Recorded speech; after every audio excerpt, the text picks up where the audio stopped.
अस्सलाम वालेकुम फ्रेंड। इस वीडियो में मैं आप लोगों को प्रीवियस 7 डेट को जो पीएसटी का टेस्ट हुआ था उसके मैथमेटिक्स के कुछ क्वेश्चन मैं आज आप लोगों को सॉल्व करके दिखाऊंगा। और इसके अलावा कुछ ऐसे क्वेश्चन जो पीएसटी के टेस्ट और सीटी के टेस्ट और डीएम के टेस्ट में आते हैं। और इसके अलावा और दीगर जितने भी एग्ज़ाम्स हैं, फॉर एग्ज़ाम्पल एयरफोर्स का जो टेस्ट होता है उसमें जो क्वेश्चन आते और बाकी कम्पिटिटिव जो एग्ज़ाम होते उसके हवाले से मैं आज जो आप लोगों को क्वेश्चन सॉल्व करके दिखाऊंगा। मैथमेटिक्स के जो क्वेश्चन होते बेसिक मैथमेटिक्स। तो 7 डेट को जो टेस्ट हुआ था उसमें पहला क्वेश्चन यही था 1 2 3। ये एक मैट्रिक्स है। इस क्वेश्चन में ये पूछा गया है कि ये जो मैट्रिक्स है ये रो मैट्रिक्स है या कॉलम मैट्रिक्स है या फिर स्क्वायर मैट्रिक्स है और या फिर नल मैट्रिक्स है। तो इसमें फर्स्ट नंबर पे जो ऑप्शन है ऑप्शन ए यही करेक्ट है। जो मैट्रिक्स हमें रिक्वायर दिया गया है वो रो मैट्रिक्स है। तो रो मैट्रिक्स कौन सा मैट्रिक होता है? वही मैट्रिक्स जिसमें सिर्फ एक ही रो होता है। तो इसी मैट्रिक्स में सिर्फ एक ही रो है, इसी वजह से ये रो मैट्रिक्स है। तो फर्स्ट ऑप्शन ए जो है वो हमारे साथ करेक्ट ऑप्शन है। तो क्वेश्चन नंबर 2 जो हमारे साथ है 3x under the root into 3y square under the root. अच्छा, इन दो नंबर्स के दरमियान मल्टीप्लिकेशन है, तो ये दो नंबर्स जो है ये मल्टीप्लिकेशन में है। तो इस में जो करेक्ट ऑप्शन है वो हमारे साथ करेक्ट ऑप्शन हमारे साथ आता है option D 3y 3y into x under the root. तो ये कैसे आता है ये ऑप्शन? मतलब ये 3y x under the route correct option किस तरह आता है हमारे साथ?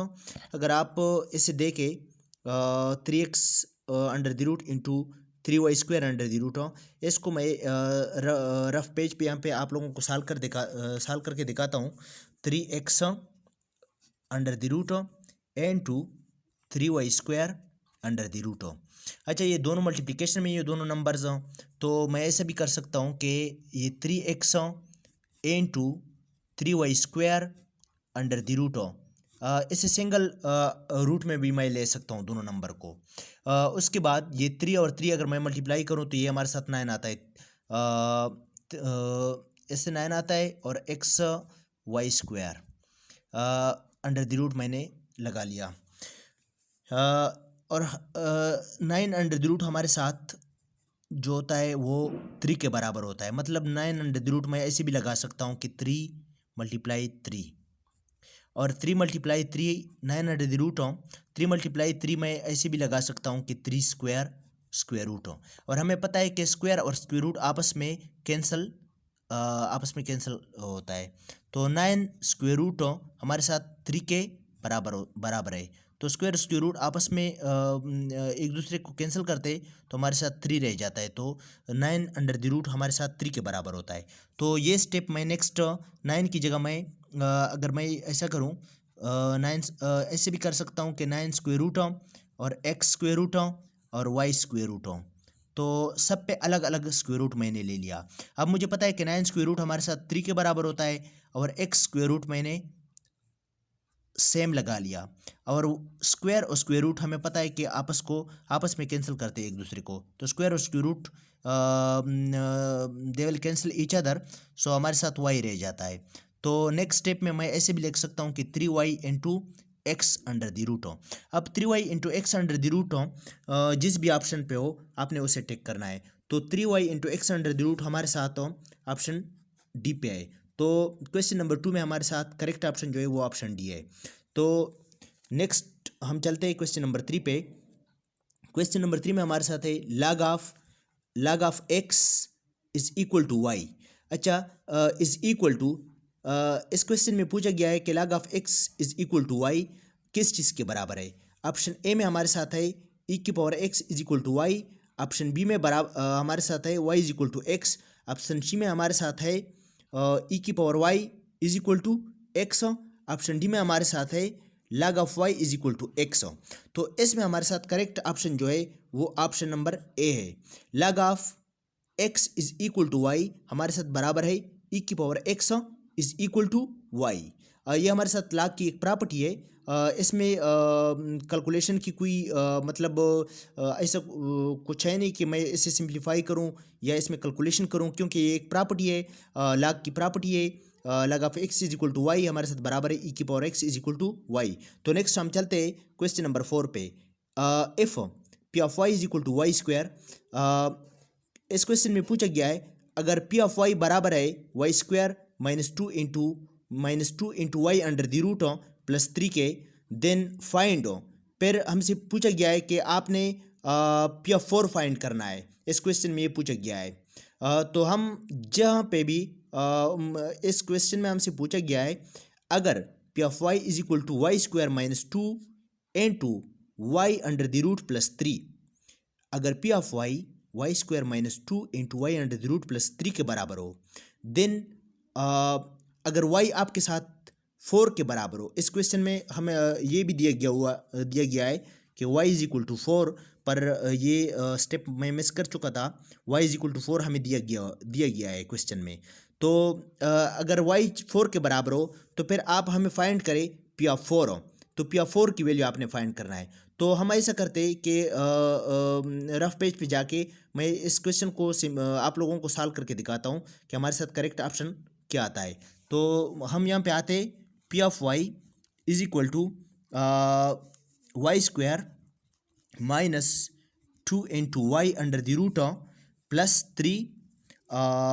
अच्छा, अब वाई हमें दिया गया है कि वाई 4 के बराबर है, तो जहाँ पे भी वाई है आपने वहाँ पे 4 पुट करना है। तो पी यहाँ पे वाई है तो वाई की जगह मैं 4 पुट करता हूँ इज इक्वल टू, और यहाँ पे वाई है वाई की जगह मैं 4 पुट करता हूँ माइनस 2, फिर यहाँ पे y है y की जगह 4 पुट करता हूँ और स्क्वायर रूट लगाता हूँ प्लस 3 लगाता हूँ। अच्छा, अब p of 4 is equal to y square हमारे साथ 14 के बराबर 16 के बराबर है, सॉरी।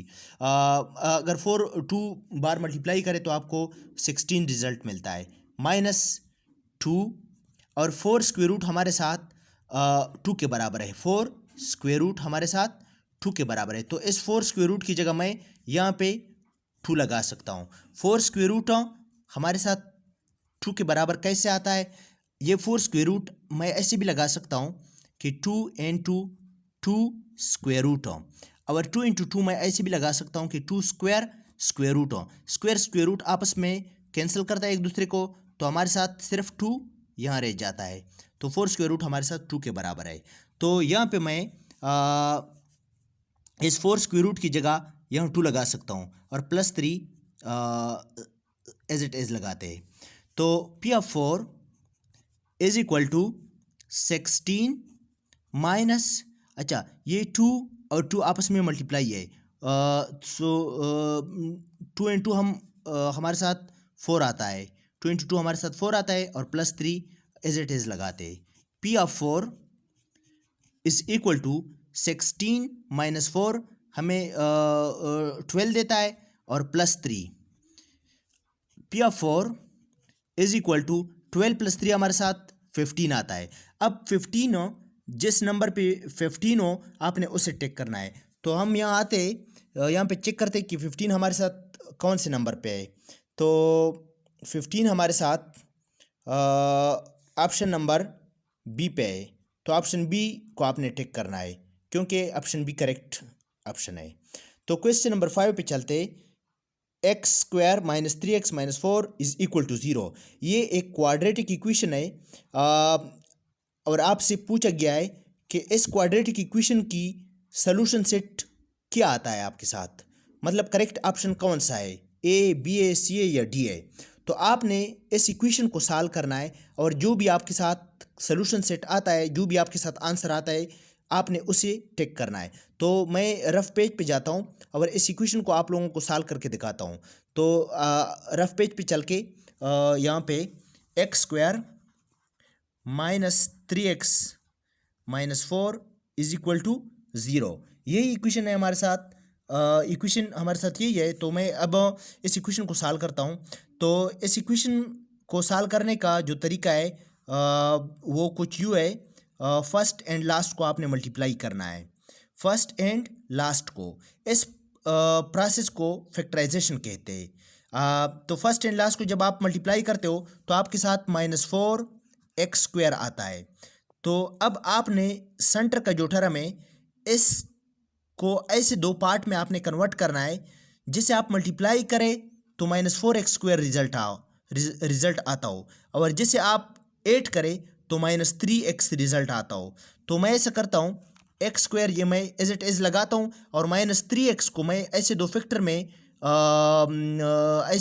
में कन्वर्ट करता हूँ, जिसका मल्टीप्लिकेशन हमें -4x² दे और जिसकी एडिशन हमें यही -3x दे। अगर मैं ऐसा करूँ कि -4x + 1x हो, -4x + 1x अगर आप मल्टीप्लाई करें, 4 एकम 4 यहाँ पे माइनस है, 4 एकम 4 एकम 4 -4 x³ -4x², तो इसकी मल्टीप्लिकेशन हमें -4x² देता है।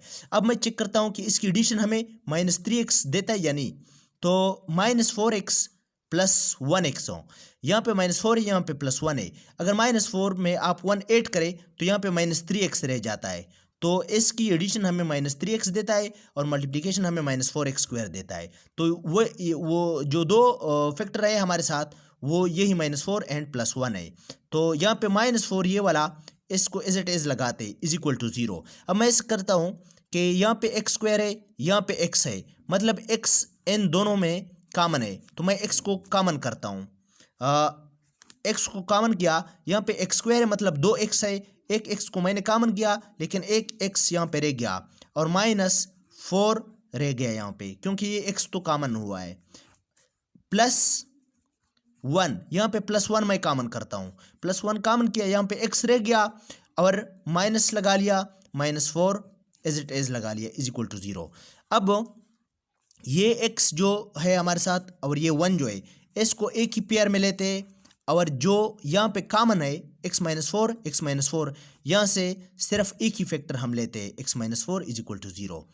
तो अब आप x + 1, ये x + 1 0 के बराबर है एंड x -4 भी 0 के बराबर है। अब अगर 1 आप इस साइड पे लेके आओगे तो आपके साथ x = -1 आएगा। अगर -4 आप इस साइड पे लेके आओगे तो आपके साथ +4 आएगा। अब आप चेक करें कि जिस भी ऑप्शन पे -1 एंड 4 हो, आपने उसी ऑप्शन को टिक करना है। तो मैं यहाँ क्वेश्चन पे आता हूँ, क्वेश्चन में देखता हूँ कि हमारे साथ -1 एंड 4 कौन से ऑप्शन पे है। तो -1 एंड 4 हमारे साथ -1 एंड 4 हमारे साथ ऑप्शन नंबर ए पे है। यहाँ पे आप चेक कर सकते हैं -1 एंड 4, तो आपने ऑप्शन ए को टिक करना है। करेक्ट ऑप्शन ए है। तो मैंने ये जो क्वेश्चन प्रीवियस टेस्ट से नोट किए थे, तो इन क्वेश्चंस के दोबारा टेस्ट में आने की कोई चांसेस नहीं है, क्योंकि एक बार ये क्वेश्चन टेस्ट में आ चुके हैं। पर मैं आप लोगों को सिर्फ इस किस्म के क्वेश्चन सॉल्व करने का तरीका बता रहा था। इन क्वेश्चन से रिलेटेड हो और भी बहुत सारे क्वेश्चन मैं आप लोगों को सॉल्व करके दिखाऊंगा। सिर्फ आप लोगों को बताऊंगा नहीं, बल्कि आप लोगों को सॉल्व करके दिखाऊंगा कि आप खुद कैसे सॉल्व करोगे। तो अगर आप लोगों को मेरी ये वीडियो पसंद आई हो तो आप लोग ऐसा करें कि मेरे इस वीडियो को लाइक करें और मेरे चैनल को सब्सक्राइब करें, मेरे वीडियो को शेयर करें। जितना ज़्यादा आप लोग मेरे वीडियो को शेयर करोगे तो मैं आप लोगों के लिए इसी तरह और भी अच्छी अच्छी वीडियो लेके आऊँगा। अल्लाह हाफ़िज़।